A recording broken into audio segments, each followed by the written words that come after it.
안녕하세요. 저는 얼마 전에 이혼하고 싱글이 된 30대 후반의 여성입니다. 원래 다른 분들의 사연을 출퇴근하며 듣기만 하다가 문득 저의 이혼 사연도 쓰면 재밌을 것 같아 사연을 보내요. 사실 제가 지인들에게 저의 이야기를 하는 편이 아니라서 친구들도 저의 이혼 사실을 모릅니다. 그런데 얼마 전 뻔뻔하고 기가 막힌 짓거리를 벌인 남편이라는 작자에게 제대로 복수를 했어요. 통쾌하고 짜릿한 이야기를 속 시원하게 말하고 싶은데 행복하게 가정생활을 하는 친구들에게 말하기는 뭔가 좀 그렇더라고요. 그래서 여기 청취자분들께 저의 이야기를 한번 들려드릴까 해요.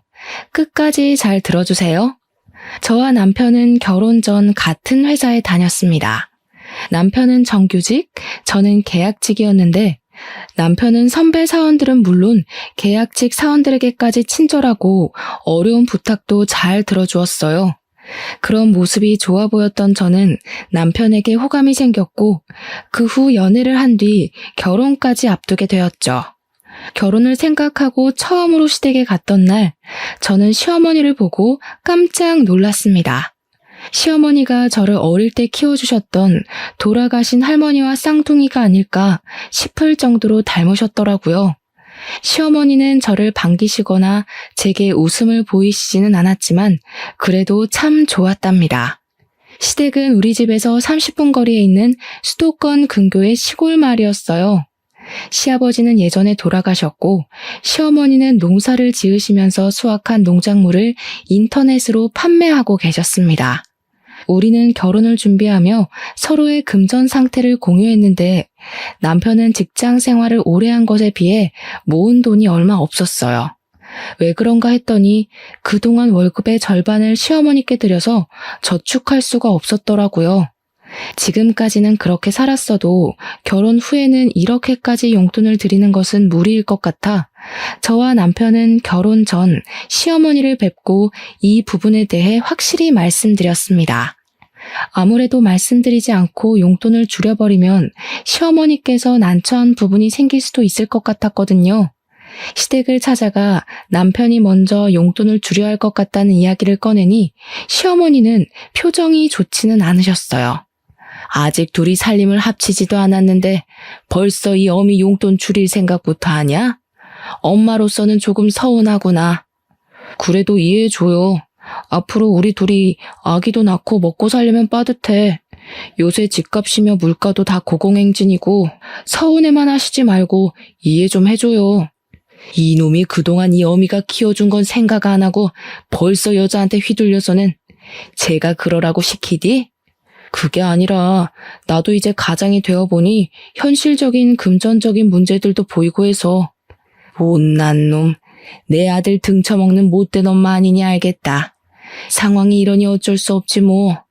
대신 나도 형편이 넉넉하지는 않아서 신혼집은 못 해주겠다. 매달 들어오던 용돈이 줄어서 나도 먹고 살기 힘들어지지 않겠니? 시어머니는 용돈을 줄이는 것에 대해 반기시지 않았지만 결국 우리의 뜻을 따라주셨어요. 대신 집 마련은 도와줄 수 없다고 말씀하셨죠. 이 사실을 알게 된 친정 부모님은 저희 신혼집을 마련해 주신다고 했지만 저나 남편이나 우리의 힘으로 시작을 해보고 싶어서 일단 원룸의 월세방으로 신혼집을 마련했습니다. 넉넉하지는 않지만 마음은 풍족했던 결혼 후 저와 남편은 주말마다 시어머니한테 가서 농사일과 인터넷 판매일을 도와드렸어요.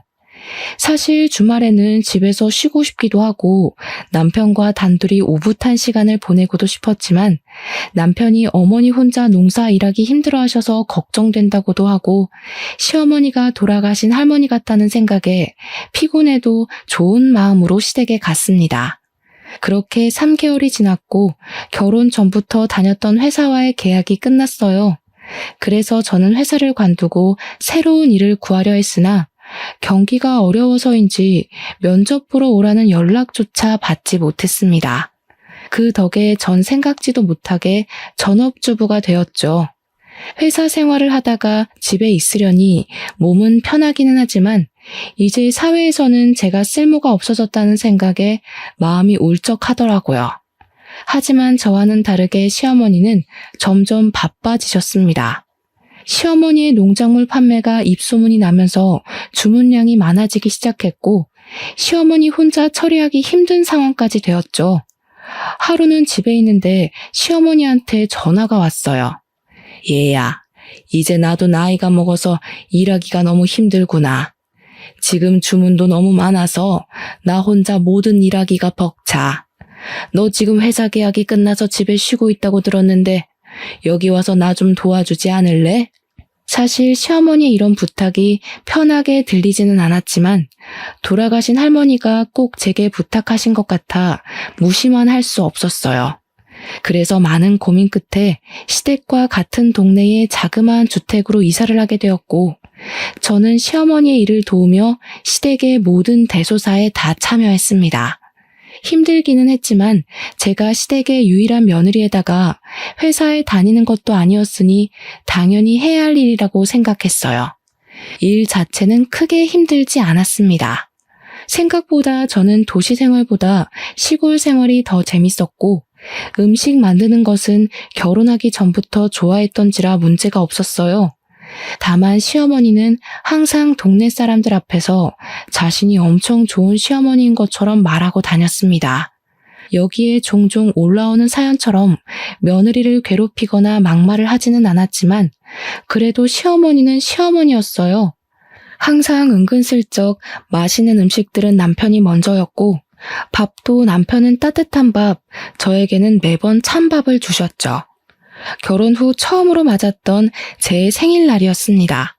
시어머니는 평소 친하게 지냈던 동네 사람을 불러 모아서 며느리의 생일을 차려준답시고 제가 좋아하는 갈비찜에 미역국에 끓여주시고는 상을 한 상 차려주셨는데 생일을 맞은 저의 미역국에는 멀건 국만 있었고 남편과 손님들의 미역국에는 미역의 소고기까지 듬뿍 들어있었습니다.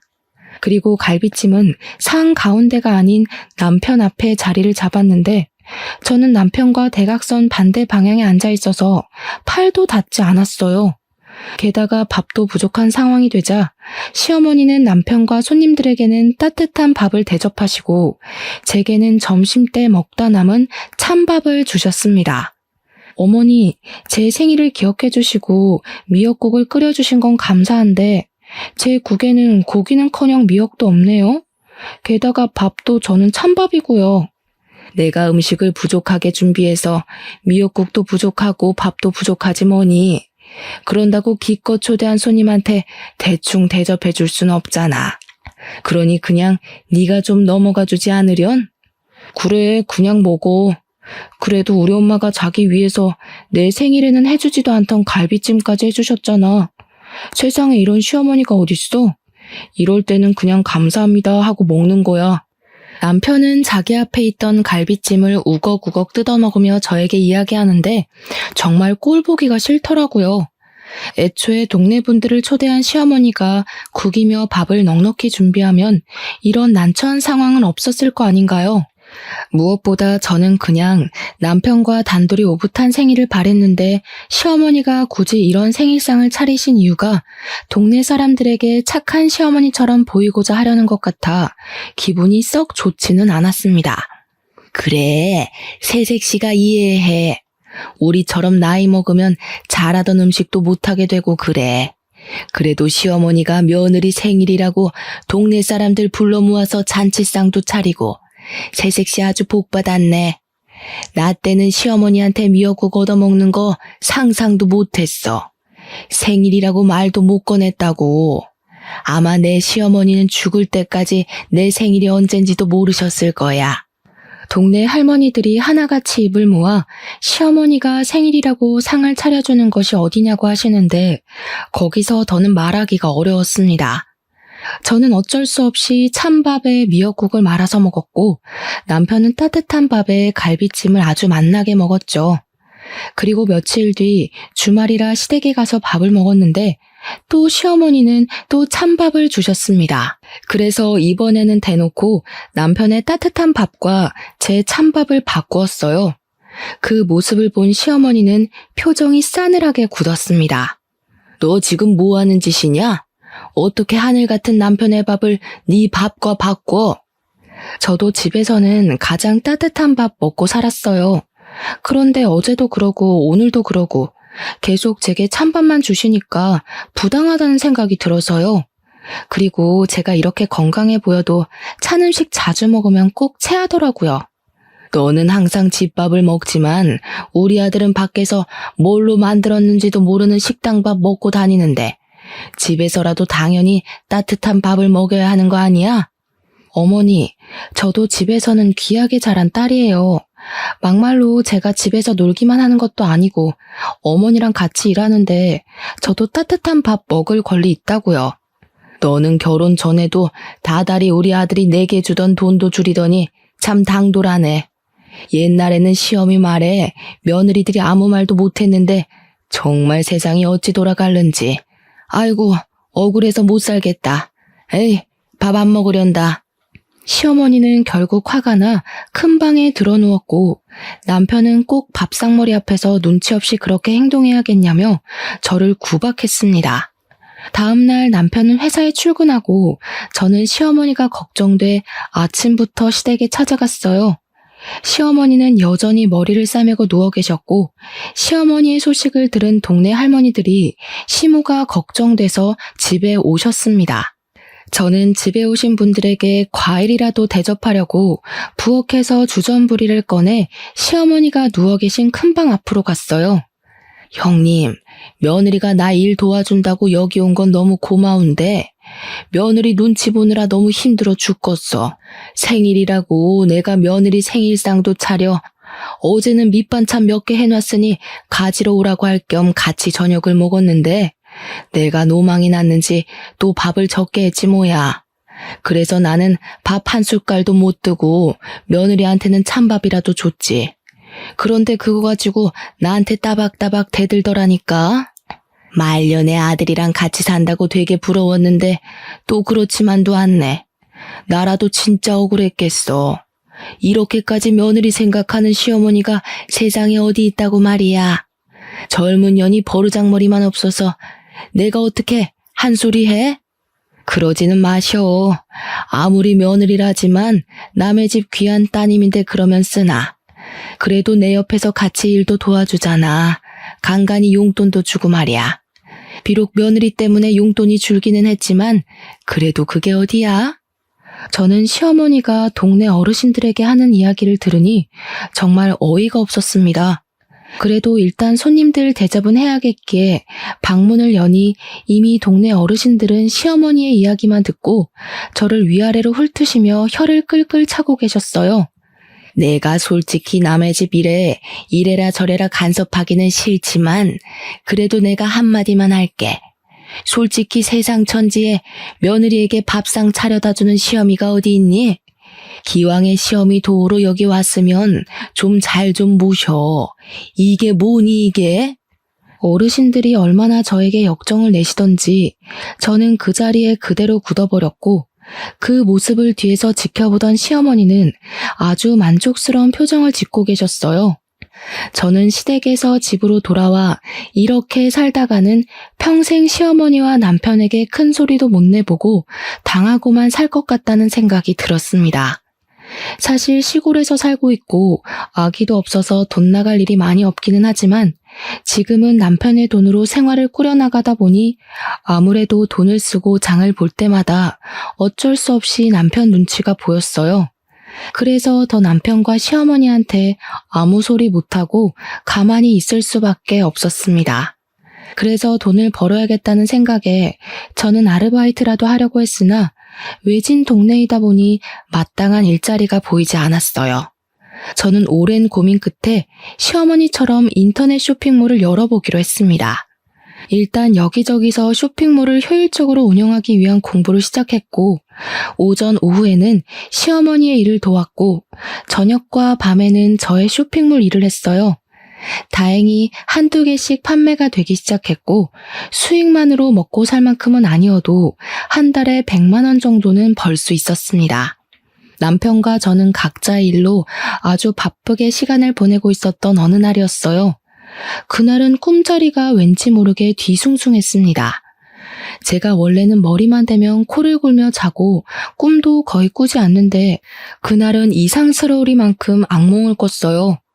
꿈자리가 뒤숭숭하고 괜히 엄마가 보고 싶어서 엄마에게 전화했는데 엄마가 전화를 받지 않았습니다. 그리고 잠시 후 아빠에게 전화가 왔어요. 엄마가 장보러 갔다가 교통사고를 당하셨고 사고가 너무 크게 나서 현장에서 사망하셨다고 합니다. 저는 그 소리를 듣고 바로 장례식으로 달려갔고 남편도 바로 장례식장으로 갔어요. 얼결에 시작한 엄마의 장례식은 정신없이 흘러갔습니다. 그리고 둘째 날 시어머니한테 부고 문자를 분명히 남겼는데 시어머니한테 아무 연락도 없고 오시지도 않았어요. 기다려도 오지 않자 저희 아빠가 먼저 남편에게 시어머니는 언제 오시느냐고 물었습니다. 저희 엄마 그러니까 허리를 삐끗하셔서 거동이 불편하다고 오시지 못한대요. 아까 저한테 연락이 왔어요. 못 와서 죄송하다고요. 아이고 그러셨어? 그럼 내일은 오시는 거지? 아마 봐야 할 것 같아요, 상황을. 남편은 분명히 어제까지만 해도 멀쩡하시던 시어머니가 갑자기 허리를 삐끗하셔서 못 오신다고 했습니다. 저는 허리를 얼마나 다치셨길래 차로 1시간도 걸리지 않는 장례식장에 못 오시나 싶어 걱정되었어요. 그래서 시어머니께 연락을 드려보았지만 전화를 받지 않으셨습니다. 그리고 다음날 발인하고 장례식이 다 마무리될 때까지 시어머니는 나타나지 않으셨어요. 아빠는 대놓고 말씀은 하지 않았지만 끝내 연락도 오지도 않은 시어머니에게 서운한 듯한 표정을 지으셨습니다. 그렇게 장례식을 마친 후 집에 오는 길에 남편에게 시어머니 많이 다치셨냐고 물었어요. 우리 엄마? 허리는 무슨, 그냥 수학할 것도 많고 피곤하다고 해서 못 오신 거야. 뭐? 그럼 어제 우리 아빠한테는 왜 허리를 다치셨다고 이야기한 거야? 아무리 그래도 장인어른한테 일이 너무 많아서 못 온다고 이야기하면 좀 그렇잖아. 그래서 적당히 둘러댄 거지. 어때? 나 좀 그래도 머리 잘 굴렸지. 장난하냐? 정말 너무하네. 사도는 가족 아니냐? 다른 날도 아니고 엄마가 마지막으로 가시는 날인데 어떻게 일이 바쁘고 피곤하다는 이유로 장례식을 안 오셔? 당연히 만사를 다 제치고서라도 오셔야 하는 거 아니야? 뭐가 너무해? 그리고 가족으로 생각하니까 내가 3일 내내 같이 있었잖아. 그럼 된 거 아니야? 꼭 우리 엄마까지 거기에 가야 해? 그리고 우리 엄마는 원래 기가 약해서 장례식장 같은 곳 함부로 다니면 안 된다고. 그럼 시어머니는 시어머니의 친정 부모님 장례식도 못 가셨겠다. 기가 약해서 어떻게 가? 야, 그건 다른 문제지. 그건 친정 부모님이니까 당연히 가셔야 하는 거고. 지금은 사돈이니까 굳이 꼭 갈 필요가 없는 거고. 뭐? 일반적인 사람들은 친한 친구 부모님의 장례식에도 회사에 연차까지 써가며 가. 말을 말자. 정말 상식 이하인 너랑 대화하자니 내 입만 아프네. 남편은 제 말을 전혀 이해하지 못하겠다는 표정으로 더 대화를 이어가려고 했지만 저는 남편과 더는 대화를 하고 싶지 않았습니다. 사돈의 장례식이지만 피곤해서 못 온다는 시어머니. 그리고 그런 시어머니를 이해하고 두둔하는 남편의 모습이 기가 막혀 말이 다 나오지 않더군요. 게다가 시어머니가 기가 약해서 장례식장 함부로 다니면 안 된다니요. 도대체 우리 집을 얼마나 무시하면 친정엄마의 마지막 가는 길에 와보지도 않고 연락도 하지 않는 것일까요? 저는 남편에게 화가 잔뜩 났고 남편은 그런 저를 이해하지 못한 채 집에 도착했고 집에서도 우리는 얼음장보다도 차가운 냉전 상태로 밤을 보냈습니다. 그리고 다음 날 저는 원래 남편이 출근 후 시댁에 갔지만 그날만큼은 시댁에 가지 않았어요. 시댁에서는 저희 집의 경조사에 참가할 생각이 하나도 없는데 제가 시댁을 위해서 일해야 할 필요성이 전혀 없다고 느껴졌거든요. 제가 가지 않으니 시어머니한테 전화가 왔습니다. 어제 장례식 마쳤다면서? 그럼 얼른 넘어와. 지금 네가 없는 동안 일이 잔뜩 밀렸어.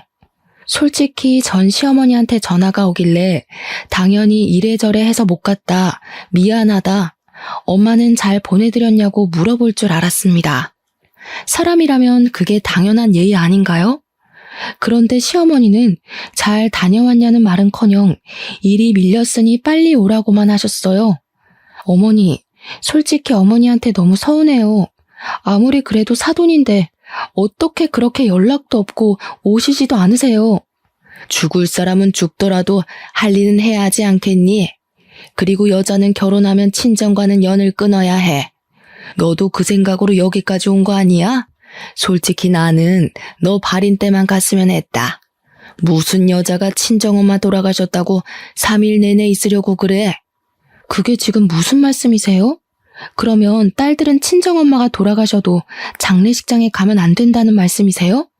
제가 부모님의 유일한 자식인데도요.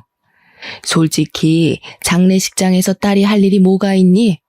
그냥 발인 때 나가서 마지막 인사나 하면 그만이지. 그러는 어머니는 어머니의 친정어머니 장례식 때도 발인 날에만 가셨나요? 너는 참, 내가 한마디 하면 그냥 네 하면 되지 꼭 그렇게 하나하나 따지고 들더라. 아주 버릇이 안 좋아. 내가 너 지금 지켜보고 있다. 뭐 하나 제대로 걸리기만 해봐. 그리고 빨리 넘어와 일이나 하게. 저는 시어머니와 대화를 하면 할수록 정이 뚝 떨어졌습니다. 그래서 그냥 아무 말 없이 전화를 끊어버렸고 이제부터는 절대 시댁 행사에 참여하지 않기로 했어요. 며칠 뒤 그날은 시아버지 제삿날이었고 역시 시어머니한테 전화가 왔습니다. 우리 제사 준비해야 해서 장 봐야 하는데 언제 오니? 저는 시아버지 얼굴을 본 적도 없는데 제가 왜요? 너 요새 왜 그러니? 요새는 일하러 오지도 않고 내가 너 없어서 얼마나 힘든 줄 알아? 언제까지 그렇게 애처럼 굴 거야? 넌 이 집의 며느리야. 그럼 며느리 도리는 당연히 해야 하지 않겠어? 시어머니는 저한테 며느리의 도리를 운운하며 도대체 왜 그러냐고 저에게 화를 내셨지만 저는 그냥 전화를 끊어버렸습니다. 그리고 그날 밤 퇴근한 남편이 저에게 얘기 좀 하자며 도대체 요새 왜 그러냐고 묻더라고요. 내가 안 그러게 생겼어? 다른 일도 아니고 장례식인데 오시지도 않고 오자마자 위로는커녕 일부터 시키고 어떻게 그래? 그럼 산 사람은 살아야지. 사람 죽었다고 생업을 다 포기하니? 그리고 누구나 다 나이 먹으면 죽어. 다만 장모님은 조금 그 순간이 일찍 온 것뿐인데 도대체 언제까지 그렇게 방황하면서 살 건데? 누가 언제 생업 포기하래? 너네 엄마 평생 일하지 말랬냐고. 그냥 딱 하루, 이틀만 와달라는 거였잖아. 아니 1년 365일 중에 길어야 단 이틀도 우리 엄마를 위해 시간을 못 내? 그것도 인생에서의 마지막 날을. 지금 이 시기가 얼마나 바쁜 시기인지 너도 알잖아. 지금 바짝 일해서 1년을 먹고 살아야 하는데. 그리고 너네 엄마 장례식 때 나만 가면 됐지. 우리 엄마도 꼭 가야 해. 저는 남편의 이런 말을 전혀 이해할 수가 없었고 그날 남편과 저는 큰 소리를 내며 대판 싸웠습니다. 다음 날이 되어도 남편에 대한 화난 감정은 풀리지 않았고 저는 너무 답답한 마음에 엄마를 모신 곳으로 갔어요. 엄마 앞에서 한바탕 울고 나니 답답했던 마음이 어느 정도 풀렸습니다. 어느 정도 진정을 시킨 후 다시 집으로 가려고 나왔는데 모텔 앞에서 모텔을 바라보며 서 있는 남편을 보았어요. 그런데 그 옆에 웬 여자가 있었고 그 여자는 아주 해맑은 미소로 남편의 팔짱을 끼웠습니다. 딱 봐도 남편과 그 여자는 모텔에서 나오는 길이었어요. 누가 보아도 남편과 그 여자는 애인 같아 보였죠. 저는 너무 화가 나 견딜 수가 없었고 이제 이 남자와 나는 더 이상 같이 살지 못하겠다 생각이 들었습니다. 저는 일단 남편과 그 불륜녀가 함께 팔짱을 끼며 다정하게 걷는 모습을 사진 찍었어요. 그리고 그날 밤 퇴근한 남편에게 오늘 어디에서 뭘 하고 있었냐고 물었습니다. 뭐 하긴 뭐해. 회사에서 여태껏 일하다 왔지. 무슨 갑자기 뻔한 질문을 해? 일? 하긴 뭐 일도 하긴 했겠다. 그런데 이 사진은 뭐야? 저는 남편과 불륜녀가 함께 모텔에서 나와 팔짱을 끼고 길을 걷는 사진을 보여주었습니다. 남편은 처음에는 거래처 여직원이라는 말도 안 되는 소리를 했다가 결국 잠깐 만나는 사이였다고 시인을 하더군요. 유부남이 여자랑 잠깐 만나고 할 게 뭐 있어? 이런 걸 바로 불륜이라고 하는 거야, 이 멍청이야. 싸울 필요도 없이 그냥 이혼하자. 솔직히 너나 나나 요새 많이 서로 힘들었잖아. 아이도 없으니 그냥 깔끔하게 갈라서자고. 이혼? 이혼하면 우리 집 일 누가 해? 내가 그 좋은 회사 그만두고 엄마 옆에서 일할 수 없잖아. 그리고 너랑 내가 이혼하면 우리 집 대소사는 다 누가 챙겨? 당장 명절 차례상부터 시작해서 김장 제사까지 누가 하냐고. 살림은 또 누가 하고? 나 절대 이혼 못해. 자기 엄마는 우리 엄마 장례식 때 오지도 않았으면서 이혼을 하자고 하니 자기네 집 일할 사람 없다며 이혼하지 말자고 하는데 정말 기가 막히고 코가 막힐 노릇이더라고요. 너네 집 일은 네가 알아서 해야지. 그걸 왜 나한테 말해? 솔직히 말해서 우리 엄마 장례식 때도 오지 않는 시어머니를 내가 왜 도와야 하는데? 내가 왜 그런 시어머니를 도와서 너네 조상 차례상도 차리고 너네 가족 먹을 김장도 하고 제사상도 차려야 하냐고. 난 절대 못해. 그냥 이혼하자. 네가 이혼 안 한다고 해도 내가 이혼 소송할 테니까 그런 줄 알아. 우리 어디 한번 끝까지 가보자고. 다음 날 저는 남편이 출근하자마자 바로 이혼 변호사를 찾아갔습니다. 제 상황을 이야기하니 일단 확실한 증거를 잡아야 이혼 소송에서 이기고 위자료까지 받을 수 있다고 했어요. 그래서 저는 일단 남편이 불륜을 저질렀다는 증거를 수집하기 위해 일주일 동안 남편이 출근한 후 남편의 회사 근처로 가보았습니다. 하지만 남편도 생각이 있는지 회사 밖으로 나오지 않더라고요. 하긴 바보가 아닌 이상 이미 한 번 걸렸는데 또 여자를 밖에서 만나지는 않았겠죠. 그래서 결국 일주일 동안 아무 소득을 얻지 못하고 집에 터덜터덜 돌아왔습니다. 그런데 남편이 주로 사용하는 노트북이 켜져 있었고 메신저도 로그인이 되어 있더라고요. 사실 저는 한 번도 남편의 핸드폰이나 노트북을 몰래 본 적이 없었습니다. 아무리 부부이고 가족이라고 해도 그건 예의가 아니라는 생각이 들었거든요.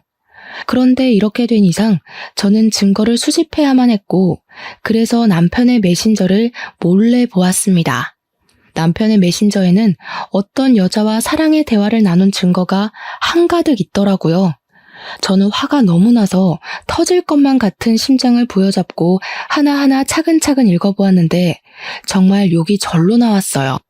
남편은 대낮부터 모텔 대시라고 퇴근 후에는 만나서 데이트까지 알차게 즐겼습니다. 저는 여기서 밭일하고 쇼핑몰 일하느라 바빴는데 남편은 다른 여자랑 주말마다 만나서 여기저기 쏘다녔다고 생각하니 정말 화가 머리 끝까지 치밀어 올랐어요. 저는 반드시 이 둘을 가만두지 않으리라 다짐하며 일을 갈았죠. 그렇게 혼자 정신 나간 여자처럼 욕을 하다가 겨우 마음을 진정시키고 메신저의 모든 내용을 이미지 파일로 저장했습니다. 그런데 노트북에는 이것 말고도 정말 이상한 것이 있었어요. 여자 화장실을 몰래 찍은 듯한 영상이 한가득 있더라고요. 이게 뭔가 싶어 자세히 보니 그 여자 화장실은 제가 결혼 전 남편과 다니던 그 화장실이었고 영상 속의 여성분들 얼굴 중에는 제가 아는 여성분들도 있었습니다. 순간 남편과 같은 회사 다닐 때 회사 여자 화장실에 변기가 막혔을 때마다 앞장서서 도왔던 일이 떠올랐어요. 사실 회사 다닐 때 이상하게 여자 화장실에 변기통이나 하수구가 종종 막혔었거든요. 그때마다 다른 사람들은 화장실 하수구나 변기통을 뚫는 것을 싫어했습니다. 그런데 남편만은 달랐어요. 여자 화장실이 또 막혔어요. 도대체 뭐가 문제이지? 제가 한번 봐볼게요. 여자 화장실 잠시 들어가도 되죠? 그럼요. 솔직히 일도 많으시고 바쁘신데도 이렇게 항상 앞장서서 도와주셔서 감사해요. 그 뒤로도 변기나 하수구가 막힐 때마다 여직원들은 남편을 찾았고 남편은 인상 한번 찌푸리지 않고 바로 뚫어주어서 다들 너무 고마워했었거든요. 저는 설마 하는 마음에 일단 회사 다닐 때 친하게 지냈던 사장님의 막내딸에게 전화해서 부끄럽지만 남편이 몰래카메라 촬영을 하는 것 같으니 확인해달라고 했습니다. 사장님의 막내딸은 아직 회사에 다니고 있었고 다른 사람들보다 쉽게 사내 CCTV도 확인할 수 있었어요. 다음날 사장님 막내딸에게 CCTV를 확인했다며 전화가 왔습니다. 언니, CCTV 확인해 봤는데 충격적이에요. 왜 그런 남자랑 결혼했어요? 과장님 완전 사이코더라고요. 왜요? CCTV에서 뭐가 나왔는데요? 과장님이 그동안 여자 화장실에 들락날락하며 몰래카메라를 설치한 게 맞아요. 지금 회사 뒤집히고 난리 났어요. 사장님 막내딸 말로는 남편은 펜이나 서류 뭉치, 손수건 같은 것을 들고 실수인 척하며 여자 화장실에 들어갔어요. 남편이 나올 때는 들고 갔던 물건들이 사라졌었고, 그렇게 남편이 들어갔다 나오면 어김없이 여자 화장실 변기통이나 하수구가 막혔습니다. 그럼 남편은 이를 수리해준다는 핑계로 혼자 여자 화장실에 오래 있으면서 몰래카메라를 설치하고 배터리 교체 등을 마음 놓고 할 수 있었던 것이에요. 이 모든 사실을 한 저는 남편을 가만둘 수 없었습니다. 저는 사장님 막내딸에게 CCTV 영상을 보내달라고 했고 노트북 속의 영상들을 USB로 옮겨 담았어요. 저는 이 USB를 들고 경찰서에 가서 남편이 몰래카메라를 설치했다고 고소를 했고 이어서 변호사 사무실에 찾아가 메신저의 대화 내용을 증거로 불륜으로 인한 이혼 소송까지 진행했습니다. 사장님 막내딸은 회사에 이런 사람이 있었다는 것에 크게 격분하며 바로 사장님께 보고했어요. 남편은 당연히 바로 회사에서 잘렸고 그렇게 잘리고 나오는 길에 경찰들에게 구속되었습니다. 저는 바로 구속이라는 소리를 듣고 그 모습을 보기 위해 회사 앞으로 갔어요. 남편은 저를 보고는 잠깐만 할 말이 있다며 저를 애타게 불렀습니다. 제발 우리 엄마만 모르게 해줘. 부탁할게. 우리 엄마 내가 이런 짓 했다는 거 알면 충격받으셔서 쓰러지실 거야. 대단한 효자납시였네. 네가 한 짓거리가 잘못됐다는 건 아나 봐? 그걸 아는 새끼가 이딴 짓을 해? 지금 많이 반성하고 있어. 나도 내가 왜 그랬는지 모르겠다니까. 제발 우리 엄마한테는 아무 말 하지 말아줘. 그리고 너 아직 회사 여직원들이랑 가끔 연락하지? 그 여직원들이랑 친하게 지냈잖아. 여직원들에게 선처를 바라는 탄원서 좀 부탁할게. 우리 그래도 결혼까지 한 사이잖아. 안 그래? 그렇지. 결혼까지 한 사이이긴 하지. 그런데 말이야, 나 지금 변호사 사무실에 이혼한다고 너한테 소송 걸었어. 우리 이제부터 남남하자. 뭐? 소송? 네가 무슨 수로? 내가 이혼 합의 안 해주면 우리는 이혼 못해. 알지? 그야 네가 아무 잘못이 없을 때고. 근데 너는 조강지쳐 내버려두고 다른 년과 불륜을 저지른 유책 배우자라서 너의 합의 따위는 필요 없더라고. 그리고 그년이랑 아주 사랑의 대화를 진하게 나눴더라. 네가 그걸 어떻게 알아? 네가 어젯밤에 노트북을 안 꺼놨더라. 메신저도 그대로 로그인되어 있고. 잘했어. 그 덕에 네가 잘못한 것 만천하에 다 알리고 나도 이혼할 수 있게 됐네. 평소에는 도움이 안 되더니 막판에 아주 큰 도움 줘서 고마워. 남편은 제 말에 분노를 이기지 못해 난리를 쳤습니다. 그리고 저는 집에 가려는데 시어머니한테 지금 당장 마을 회관으로 오라고 전화가 왔어요. 사실 굳이 만나고 싶지도 않았지만 자기 아들이 몰래카메라를 찍고 경찰서에 잡혀갔다는 소식을 들으면 어떤 표정을 지을까 궁금해서 마을 회관으로 달려갔습니다. 얘야, 나는 네가 그동안 며느리 노릇을 하나도 하지 않았지만 그래도 싫은 소리 한 번 안 하고 꾹 참았다. 그런데 갑자기 우리 아들한테 이혼 소송이라니 그게 말이 된다고 생각하니? 맞아. 너 저번에 너네 시아버지 제사 때도 오지 않았다면서? 그리고 요새 너네 시어머니 얼마나 일이 많은데 어떻게 일을 하나도 안 도와줄 수가 있어? 이번에 혼자 밭일하다가 너네 시어머니 허리를 삐끗했어. 기왕 여기까지 온 거 너네 시어머니 좀 잘 모셔라. 너네 시어머니 같은 사람이 세상에 어디 있니? 사실 그동안은 시어머니가 동네 사람들 앞에서 온갖 착한 척해도 그냥 가만히 있었습니다. 그런데 이제는 예전의 제가 아니었어요. 이미 끝내기로 마음먹은 마당에 더는 말을 못할 게 없었습니다. 제가 예전엔 안 그랬는데 왜 이렇게 변했을까요? 한번 생각이나 해보셨어요? 지금 그게 무슨 말이냐? 우리 엄마 돌아가실 때 어머니 오셨어요? 네, 정말 바쁘면 못 올 수도 있죠. 그럼 최소한 전화라도 하셨어야죠. 세상에 사돈이 돌아가셨다는데 아무 말 안 하는 그런 사람이 어딨어요? 사실 그동안 시어머니가 거의 돌아가신 할머니 같아서 애틋한 마음에 저 혼자 시댁일 다 발벗고 나서서 했어요. 할머니 생각에 일부러 여기까지 이사도 왔고요. 그런데 그 결과 저만 호구가 되었네요. 지금 너네 엄마 장례식 안 갔다고 여태 삐져서 시위하려는 게냐? 그래서 이혼까지 해? 아니요. 어디 그뿐일까요? 지금 어머니의 그 자랑스러운 아드님이요. 바람을 피우고 있어요. 뭐? 남자가 일하다 보면 바람 좀 피울 수 있지. 그거 가지고 뭘 그리 난리니? 겨우 그것 때문에 이혼이야? 막말로 우리 아들이 애를 낳은 것도 아니고 잠깐 그냥 방황한 건데. 참 너도 속이 아주 밴댕이 소갈딱지야. 그뿐인 줄 아세요? 당신 아들 지금 경찰서에 있어요.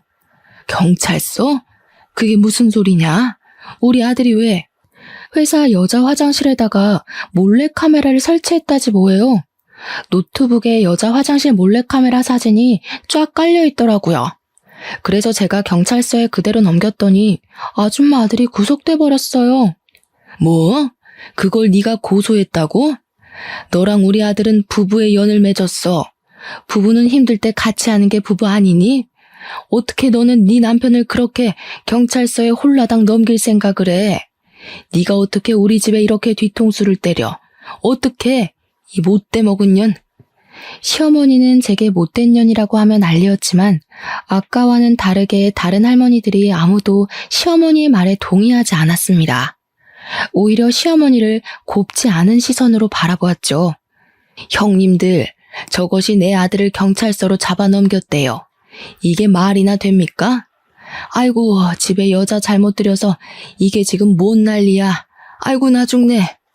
이봐, 여자 화장실에 몰래카메라를 설치했다는데 그건 아들이 잘못한 것 아닌가? 아들이 잘못했으면 당연히 벌을 받아야지. 그렇게 잘난 아들 뒀다고 자랑하더니 이거 뭔. 아무튼 이제 더 들을 이야기도 할 이야기도 없으니 우린 가네. 다시는 연락하지 마. 솔직히 맨날 은근히 며느리 차별했으면서 맨날 착한 척은. 다들 갑시다. 동네 할머니들은 난리치는 시어머니를 두고 다들 각자의 집으로 가셨고 저도 바로 저의 집으로 돌아갔어요. 그 뒤로 남편은 기나긴 재판 끝에 징역 10개월의 집행유예 2년이 선고되었습니다. 그리고 남편이 불륜을 저질렀다는 증거가 입증되어 감옥에서 이혼하게 되었어요. 또한 저는 공동명의로 같이 살던 집을 위자료로 받아서 그 집을 팔고 남편에게로 갔습니다.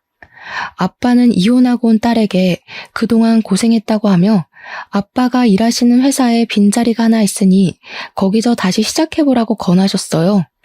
사실 아빠는 20대 때부터 지금까지 한 회사에서 계속 근무하셨고 지금은 이사님이십니다. 회사가 크지는 않지만 그래도 월급 한 번 밀리지 않았고 꾸준히 월급도 오르고 있어요. 그렇게 저는 아빠 회사에서 사무직 직원으로 일하고 있습니다. 물론 제 쇼핑몰도 잘 되고 있기는 하지만 아직은 전업으로 하기에는 어려움이 있어서 앞으로 더 열심히 공부해 키울 생각이에요. 이렇게 새롭게 시작한 지 한 달 뒤 그다지 반갑지 않은 소식이 들려왔습니다. 바로 시어머니 소식이었는데 사실 시어머니한테는 나물 캐서 파는 것이 유일한 돈벌이였잖아요. 하지만 시어머니가 동네 사람들의 손가락질이 두려워 낮에는 집 밖으로 나가지 않고 밤에만 밖으로 나가 나무를 캐러 다녔대요. 그런데 시골길이 밤에 정말 어둡고 무섭거든요. 그 어두운 길을 혼자 밤에 다니다가 산에서 넘어져 실족사했다는 것입니다. 전 남편은 바로 감옥에서 나와 장례식을 치러야 했어요. 어떤 사람들은 이런 상황에서 안쓰러운 마음이 들기도 하겠지만 사실 저는 너무 통쾌하게 느껴졌습니다. 자업자득이라는 생각이 들었어요. 그래서 가서 마지막 가는 길을 한번 보기로 했죠.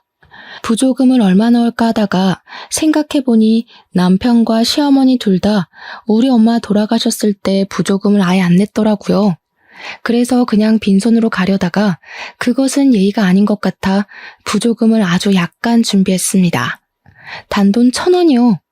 저는 장례식장에서 부조금 봉투에 당당히 제가 준비한 1,000원을 넣었어요. 그 모습을 본 남편이 화가 난 표정으로 제 손목을 딱 잡더라고요. 야, 너는 생각이 있는 거냐 없는 거냐?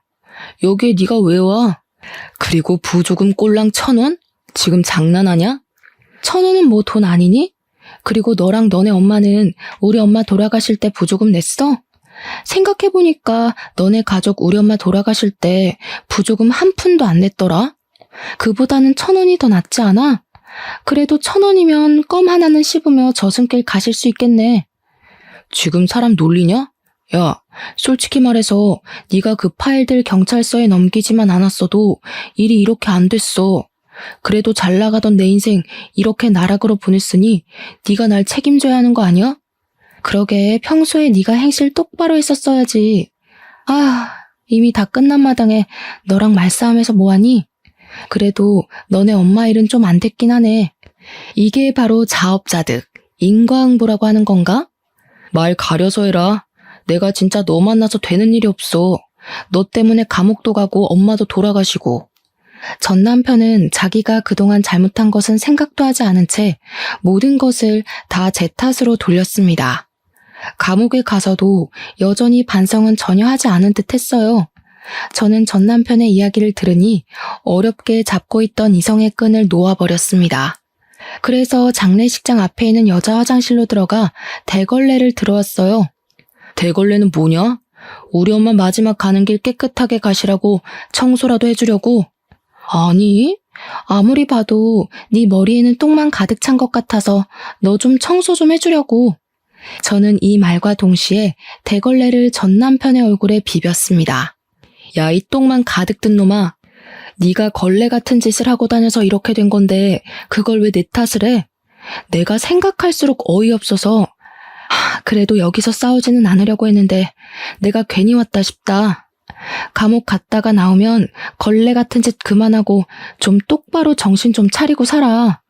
내가 이 대걸레로 네 얼굴 닦아줄 테니까 제발 이제 사람 좀 되라. 대걸레로 세수한 남편은 나에게 세상의 모든 욕을 다하며 난리를 쳤고 저는 그런 남편에게 대걸레 던져주고 나왔습니다. 남편이 정신 나간 놈처럼 소리 지르니 옆방 다른 유족들과 장례식장 관계자들이 다 나와 남편을 구경하더라고요. 저는 그분들에게 큰 소리로 이렇게 사과의 말씀을 전했습니다. 소란을 피워 죄송합니다. 그런데 저놈이 여자 화장실에 몰래카메라를 설치해서 감옥에 갔거든요. 제가 사람 좀 되라고 대걸레로 얼굴 한번 문질러줬습니다. 죄송합니다. 이 말을 하고 저는 장례식장을 빠져나왔고 그 뒤로는 전 남편 놈이 어떻게 되었는지는 잘 모르겠습니다. 이날 장례식장에서 나오면서 얼마나 기분이 통쾌하고 짜릿하던죠. 10년 묵은 채증이 확 내려가 하늘을 날아갈 것만 같은 기분이었답니다. 이 글을 쓰는 지금도 전 남편 놈이 대걸레로 얼굴을 문대고 화를 내는 장면이 떠올라 미소가 절로 지어지네요. 저는 이렇게 저의 친정을 무시했던 시댁에 이렇게 짜릿한 복수를 했습니다. 지금은 열심히 제 일도 하며 그 어느 때보다 바르고 보람찬 하루하루를 보내고 있어요. 저의 살아온 이야기 어떠신가요? 부디 저의 이야기를 듣는 여러분이 재밌으셨기를 바라며 이제 마무리를 지어볼까 합니다. 오늘 남은 하루 행복하게 보내세요. 감사합니다.